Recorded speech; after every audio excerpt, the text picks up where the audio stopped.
yes, he's back again. Oh, yes, he is. It's that Friday feeling. Yes, it's a wet Friday feeling. I was going to be out flying today. But nevertheless, it's a Friday feeling. It's a Hangar Friday feeling. Yes, my name's Chris. Welcome to Des RC Hangar. Yes, that Friday is here. And my lens cap is there. Why? I don't know. Things happen in here that I don't even know. So what are we going to do today? Stay with us. We are going to be building the Draco. It is not a lot to build. I'm telling you now. The actual manual that is that thick, about 4 pages, are all it is per language. So there's not a lot to do. Now, obviously, well, not obviously, because you don't know. So David did tell me what these were. And I've forgotten already, but they're edgy things. Yes, yeah, stick with me, you'll learn nothing. Right, so these basically, we're going to crack straight into this. So we are going to be gluing these on. So there's bits here, here, hang on. Purple. Yes, purple purple screwdriver, yes. So these actually go into slots in here, here, and here, yes, they go in there. And then you've got the slotty edges on that side. Now it does say to put CA glue in. Now CA glue's great, don't get me wrong, but it's not flexible. Now where these are foam wings, they're going to flex more than they would as if it was a wooden wing. They still flex, all wings flex. And I'll be afraid, well I wouldn't be afraid, but I'd be concerned. In fact that's the wrong one, you know, that's the correct one. You've got to make sure the Horzon hobby is at the start of the wing here. Well, start of the wing? I mean, where is the start of the wing? Where would you say the start of the wing is? This end or that end? I would call that the end of the wing because you're coming from the fuselage. But then again, if you're standing there, you'd call it the start of the wing. I don't know. The wing end that's nearest the fuselage, you have the Horzon hobby. That's the way it goes. And then they basically just stick bop into there. Yeah, it's not like it, because there's a bit of a curvature to it. I think what I'll have to do is stick a bit of tape round. I have got some tape. He's got some tape, yes. The good tape here, I mean I should have it out there really. There's paint's down there and then one. It's the delicate surface Scotch tape. Remove without damage. Yes. Scotch. Anyway, I'm going to use some of that just to break it so it doesn't peel any paint off basically.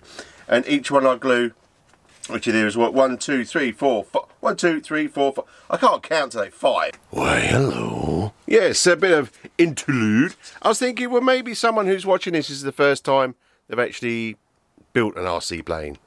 And this is why, you know, I must do these in my videos. It may be boring for the seasoned builder, flyer, etc. But anyway, so what I'm trying to do here, you see, I'm trying to scratch the paint off. Now, I've got the paint off on the little joints, which I'll show you the edge in a minute. But I haven't got any gaffer tape, but you call it over the water duct tape. Now if you cut duct tape or gaffer tape that size of that, push it on then rip it off, it will pull the paint off.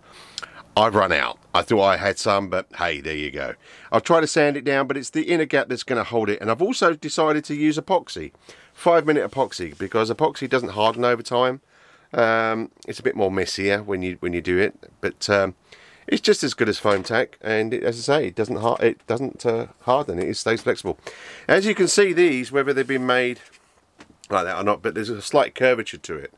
So when you're putting it in, you need to sort of make sure you put the sticky tape that I showed you earlier on. As you can see here, if I can get that in focus, maybe that one over there, maybe at the back. Somebody get in focus. Yes, these are the little slats that stick out, well not slats, but whatever you call them. They're sticky outies. So that's what I'm meaning to glue on anyway when I push it in here. So let's mix some glue up and stick it on, stick some tape on and let it dry for about 5-6 minutes when it should be okay to untape.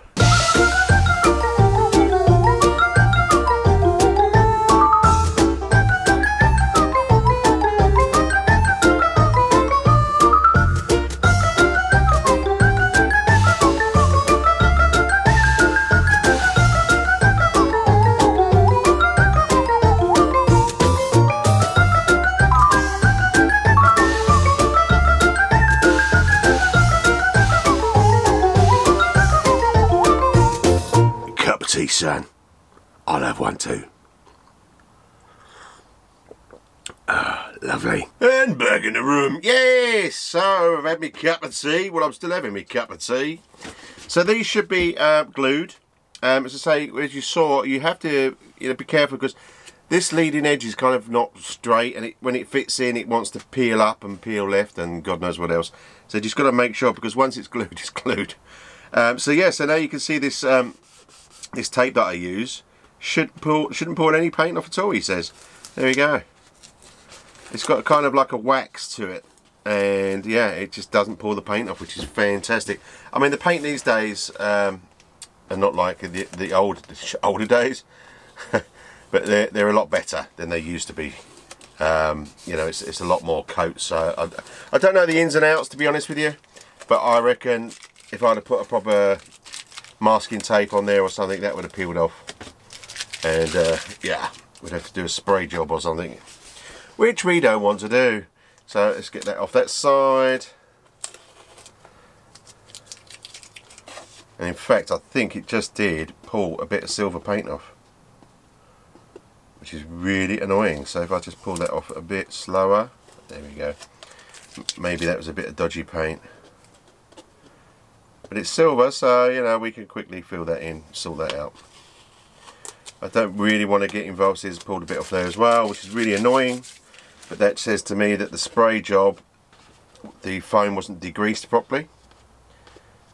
So, it's so annoying. It's all good. There you go. So I'm going to show you. I mean, it's wind damage, you know. Right, so if you could just see there, it's peeled a bit off there, which is really annoying. And I think there's a couple other bits in there along that silver edge. But the red is fantastic, and it's all glue and it's all in place. And yeah, so I don't know if you'll be able to see in there, probably not. Yeah, but all the standoffs are correctly. That's what you got to make sure. What I found anyway is that the stand, like, you'll start gluing this and then it'll ping up here and then it'll ping up there. So you do need to tape it. If you are going to tape it, use that. There's other things as well that you can do. Put some talcum powder on there to stop it sticking, but obviously you need it stuck somewhere to keep these down. You know, you can do other ways and other things, but yeah. And then there is other bits and pieces on these wings to put in, like, you know, here there's like an aerial to put in here. There's also little wing tips, that wing edge. I'm not sure what they're called, but they're like little silver metal things, and they actually saved my Patey's life. If you look at the real video of the full scale version, yeah, where the wing didn't get into the earth and tip and fly and crash and really bad. Basically, these little skids that he's got in here saved his day, saved his bacon, and they probably do as well. That light's a bit loose on there. If I find it, I don't know if you can see that, it's a bit hello. So yeah, maybe a bit of glue in there, I don't know, but hey, it's all good. Anyway, let's go on to the fuse. Alright, back to the fuselage. And you can see me. Right, let's get the fuselage on. Now, you don't need to see me, you can see the fuselage. People have strengthened this inside. I'm hoping I'm not going to have that much of a hard landing. Am I sort of like saying to myself, should I, shouldn't I? Yes, I'm just saying, I'll be okay, Chris. Righto. Right, so there's literally 4 screws now, if I can find this. They are 4mm at 20, 4 M4 tie 20. But you know, I'm an RTL fasteners. Why do I keep saying RTI? RTL fasteners kind of guy. So I'm going to use my RTL fastener Allen key ends, and that pushes in there, does it? Okay, that pushes under there, and then we're going to stick 4 of these. If I stick that in the right place, they all kind of push in together like so. Bit of jiggery pokey. So these take 4 of these. This is all that holds the undercarriage on. So, but I'm going to use my hex ends. I don't like to use Phillips unless I have to. There's nothing wrong with Phillips, absolutely nothing at all. I just like my hex. Oh yes. So we're going to whack those in. Once again, watching paint dry, I know. But you know, it's all good. As I say, there's not a lot to build at all. It's really, really nice actually. But yeah. But you never know, you know me, Dad's RC Hangar, we always have disasters. So I'm just gonna, that looks like it doesn't really want to slip in, but it kind of does and kind of doesn't. Can always have a look at that. But yeah, this one's like nice and nice and flush. This one is yeah, maybe, yeah, that's, yeah, can you hear that little click? I don't know what that's all about, but we'll have to have a look at that. I'm not sure what it is about, to be honest with you. One of them things, I guess. So as I say, we don't do mega tight. That's not going to be tight on there. I don't know, you probably won't be able to see that. You can see that, yeah. So you can see it's not really sitting flush into there. I'll have to have a look-see. It's probably something. I'm sure on the first landing we'll push it back in. So we're going to tighten these up in a cross manner, like you would a tyre or anything else, so you don't obviously all go down one side. And I'm not going to be an Arnold Schwarzenegger and tighten these. I'm just going to kind of do a finger tight until something creaks and cracks and says that's enough. So, but this is something I would always check. My pre-flight checks that we haven't come loose. I've always got a Allen key set and bits and pieces in the. I think that's really annoying. That's such a nice flush fit. This is not. This is not what I expect from something that's kind of like a finished aeroplane, really. Something I'd come to expect with an arf. But hey ho, it is what it is. Let's just check that this is screwed down correctly. Maybe it's a bit loose, but check all these screws as well. Look at how loose that is. That's really loose. You've got to check everything on these builds, even though it's not almost ready to fly. This is basically a PNP, is it? Something like that. Plug and play? No, bind and fly. Plug and play. I don't know. Right, so that's it. That's four. That's all we've got. Is four. They do give you the screws, but as I say, I like hex ends.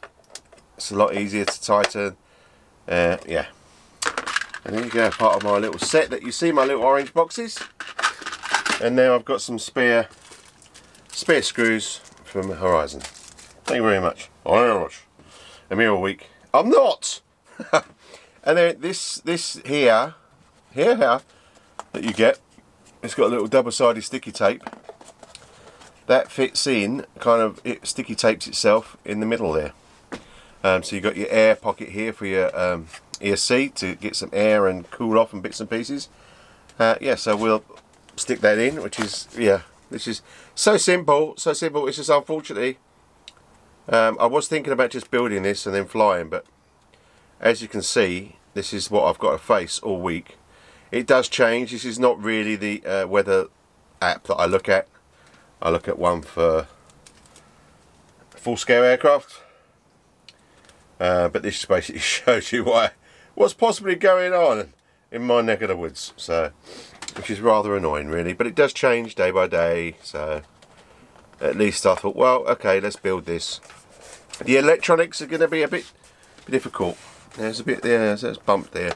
It's foam, Chris, you've got to expect it. It's foam, but it looks fantastic anyway. You can't, you know, I can moan because I can. Right, so here we go. So the tyres, yes. Let's get this nylock off. Hello. Ha! Right. So if you remember, you get these 6-inch hard foam tyres, which. No, don't want to use those. No, I don't. Because, you know, even if it's hard tyres, you take a hard landing, the tyres, these tyres are not going to take, they'll take a little bit of impact, I would have thought. But a lot of the impact will be through these, and, you know, this is carbon fibre after all, and a lot of people have said it breaks. So what I've got is Cavan. Now, they're made in Germany. They are a bit dearer, so Cavan, if you can't see that, I apologise, but Cavan, I can't see it, but Cavan. It's K-A-V, mate. K-A-V-A-N, yes. Cavan, and they are balloon tyres. Now these are 5-inch tyres, they're not 6-inch, which I think is more scale anyway, when you actually look at the full scale Draco. And these have got they've got a little pumpy up. You can pump the tyres up. Now, also the great thing about this, now you're saying, Chris, yeah, but you like Dubro. I do like Dubro. Trouble with the Dubro tyres, they are very sexy, very scale, but they're also very heavy. And we're trying to keep the weight as it should be rather than. I don't mind doing it with balsa because I can play about and I've got a nitro on the front of it, and it just screams through the air, dragging its ass through the air basically. But this is a bit different, so you know, maybe, you know, I could change him after a little while, but a bit nervous about the first flight when I get out and fly. They also come with the Cavan, they all come with different sizes, so that's the other thing as well with the Dubro. You have to drill the hole and make sure you drill a hole straight to fit the shaft. Where these have got little inserts that you can change, and as I say, these are very spongy. There you go. I dropped my tyre. I'm getting tired of this. Oh, thank you very much. And we've got one over here. Here's one I prepared earlier. So they do come in there. There's a little valve that goes on your bicycle pump. You know, the little which you can't find. We've got 4 bicycles, and I can't find a bicycle pump. It's somewhere. Anyway. So these are they're kind of spongy anyway, if you can see, so they probably need pumping up. But I can choose. Now these are not, they're kind of like plasticky weird stuff. I'm not exactly sure what they're made of. Well, this is how old they are. They're made in West Germany, which is now not West and East, it's actually Germany. So, but hey, cool, hey, it's called Flight Custom, 125mm or 5 inches. And made in West Germany, Cavan, but Cavan are still about. This is just probably old stock. But yeah, you can pump them up, so you can do it so it takes some impact, and that's what I want. The tyre takes some impact, so that one fits on there straight away, which is fantastic. And then you've got another. Look at that's nice on that shaft. There's a couple of washers here. There's a biggie and a littlie, but I don't think I need a biggie. Well, do I? Because there's not a lot on that shaft. There's one on the inside which I do need, and then there's a diddy one. I think I could get away with a diddy one. It is a nylock as well, which is great, which means I don't have to use any Loctite, lock nut. Maybe I do have a biggie. There is a space there. No, because the biggie goes around the shaft, so I don't know why you get 2, to be honest with you. Unless that's a lot skinnier, of course. I think that's a lot skinnier. I think that's what it is, maybe. I don't know. And to be honest, I don't really give a... Alrighty, up close and personal, yeah, personal. Yes, we're doing the back arse basically. We're doing the back wheel with the wheel that someone's nicked off a chair from somewhere. I swear I'd like to change this and put like some holes in there at least, and also change this. I would like to change this, but I haven't found a wheel with the size of that yet, because this is just foam, and I'd like something a bit more grippy like Dubro, just to grip it. But we'll see. We'll see. Now, if you're like me, a bit of a sausage. Then I was looking around for the nuts and bolts, not realising that there was actually, they left them in here. Yeah, that's me. Right, so now they said it's a 2mm by 20, and I don't think it's 2mm at all. I think it's something like that, whatever 16ths or whatever else it could be, but it's an imperial size anyway, because I just got out some RTL fasteners, 2mm. No, yeah, that's not 2mm. Anyway, enough of that. So I'm just actually looking to get, so I get this right. So the first one is the shock absorber that fits in the tail like so. You have got a Phillips, so we'll leave them in there for now. It has got a hex nut, a nylock nut, and if you're like first, you've just come across me and you're not built any RC planes or anything else, a nylock, because I won't be able to show you because they're so small. But a nylock here, you can't see, but inside it's a nylon, plastic nylon. And, yeah, so when it grips, it stops it vibrating. So it's an anti-vibration device, basically. And I've just dropped something that's a spring down in my little... I've got a little tub on the floor that acts as a seat. And it's just fallen in there, probably never to be seen again. But I have to find it because it is... a spring. Right, so tighten this. Now obviously don't over tighten them. I mean, as long as it doesn't rattle and it moves freely, that's not too bad. I mean, that's a bit scary, that little plastic tongue thing. I can see that breaking if it does hit back on the arse, but I don't see that. I don't know, I'm not a seasoned pilot, so I'm not going to do all these special stuff like Aviator, my good friend Adam, does. He was actually told me about the strengthening bits and pieces, you know, about how he landed on the tail and all this sort of thing. So things do break even on seasoned pilots, but Myself, I'm just going to go for your average Joe landing, and then, you know, as I get more confident, we can go for a bit more fun. But I was hoping to do this during the week, but no, it never happens for me, you know that. In Dad's RC Hangar, I'm just lucky to actually get out and fly when I do. Right, so we're going to stick that one in there, like so. Oh, someone's dinging me. I wish people would stop dinging me. Right, okay, there you go. Bit tighter maybe. Once again, I don't want to go over tight. Oh, I can't see. I can't, blind! I'm going to tighten and then pull back on it a bit, just so it's got a bit of freedom. Not enough to sort of like have a madness, but there you go. So there you go. Bing, boing, boing, boing. Very sexy. Very sexy indeed. I do like it. I like it a lot. So, what's it telling me now? So then we have in here, and what goes, it doesn't tell me what goes in there actually. Sorry. We've got this little unit here. It's got a little, does that turn with it? Yes. That's really clever. It's got a little square nut end, if you like to call it, or whatever it is, that fits on there. So when I move, you can see that. You can see that. Look at that. Why are you focusing over there, stupid camera? Over here. Look at that. Beautiful. Beautiful. Right, so if I want full throwage, you've got to go on the outside here, because it does tell you on here to go to the middle, to the outer into the middle, but I'm going to go, so these just sort of like pop in there. I think, to be honest with you, if I take that off and put these springs on first. I've lost my spring, so you have to hold on a minute. Okay, I wrestled with a few mites, but they gave it up in the end. Right, so basically what you do is just push this in like so. You probably can't see it, it's all just little, there you go, springs. Once they're in, then, so if I go, I'm going to go to the outside to help, like Adam said, use the extremities, so otherwise it doesn't turn very well.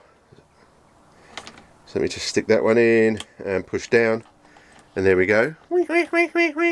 Then I'm going to sticky that on the little block, and it has it on the underside of it. Oh, I'd say, I see, you've got to stretch it a bit. There you go. So it has got a bit of stretch, then stretch that on. And I do believe I should have a smaller screw, but there's an itty bitty screw right there. That's what we need to use. So I'm going to stick that in there, and I don't know if I've got the right Phillips screwdriver, but the purple screwdriver normally does just about everything, which it does. Look, the purple screwdriver without fail. We like purple. Always reminds me of Christmas. No? Okay. It does me anyway. Don't know why. Right, so that's nice and tight without over tightening. And there we go. So then when the rudder moves, there you go. Nice and sprung loaded. Ooh. Don't know what's stinging there. Don't know. We'll find out. But make sure they're all screwed in. Make sure this is all everything screwed in. But that's pretty good. I'm happy with that. Then we've got these little guards that screw on somewhere. I think they screw down there. Just got to put them on the right way, he says. And I think they screw in that way. Do they? Yes, they fit in there. They go in one way, and then you've got some little screws to put in there, which are, I think there's 6mm screws. I can push that in there without dropping the screw. That's it, nice and tight. It does stop end, it does go into plastic, so it stops when it's tight. There you go, very sexy, huh? Sexy, bouncy, bouncy, bouncy. Oh yes, we like a bit of bounce. Okay, now we've got to do the horizontal elevator, and apparently you stick this in and it should apparently clip. So there's a little ridge that goes that fits into it, and then listen, that is the quietest of clips I've heard. Anyway, and then these like kind of spars, they do pop on, which is, normally I have like my little special pliers, but I'm not sure how you would push them on, so I'm going to have to just try and push them on with a pair of pliers, and they should pop on the ball links like so. Now they made a bit more of a pop, and then you've got you've got another ball link here, which I can do. Might have to adjust this. You can't see, but on the other side is a little ball link that holds the control. It's like the control horn ball link. If I can get them on. That didn't want to pop on. There we go, popped on. And then another one here. I'll push that on with a pair of pliers, I think, just around the edge. Oh, that's a... And that is your tailplane. Or should I say the elevator. Simple as that. I do love that click though. I love that click. It was a very weird click. As I say, in here, which you're not seeing because I need to push it back. In here is where you can adjust adjust the elevator. So if you need to go back a bit and bits and pieces. In fact, yeah, so that's where the servo is, so I'd have to adjust it this end, apologies. Which is annoying me with ball links because, you know, the more you pop them on and off, the more loose they get. And then this goes into a little screw with a little bit magnet. Yeah. Simples. And that is it really, apart from the little bits and bobs that we can put on afterwards. Yeah. Well, that is all we have time for. The build is basically done. We've got to put the back window in, which is magnetic, but you'll see that when we do the electronics. And we just got to put a few bits of aerials and stuff. It is a simple build. Now, we are not going to be using the Spectrum receiver.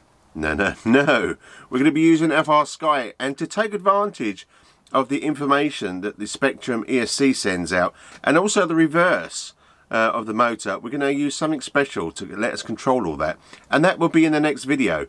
Will be the electronics, getting this fired up and ready to rock and roll. As you saw on the weather, the next week is not going to be flyable, so it's not even worth trying to get this finished in the meantime. But I'm going to carry on today, and yes, today or tomorrow. Today, maybe today, I don't know. Carry on building it because the electronics is kind of complex.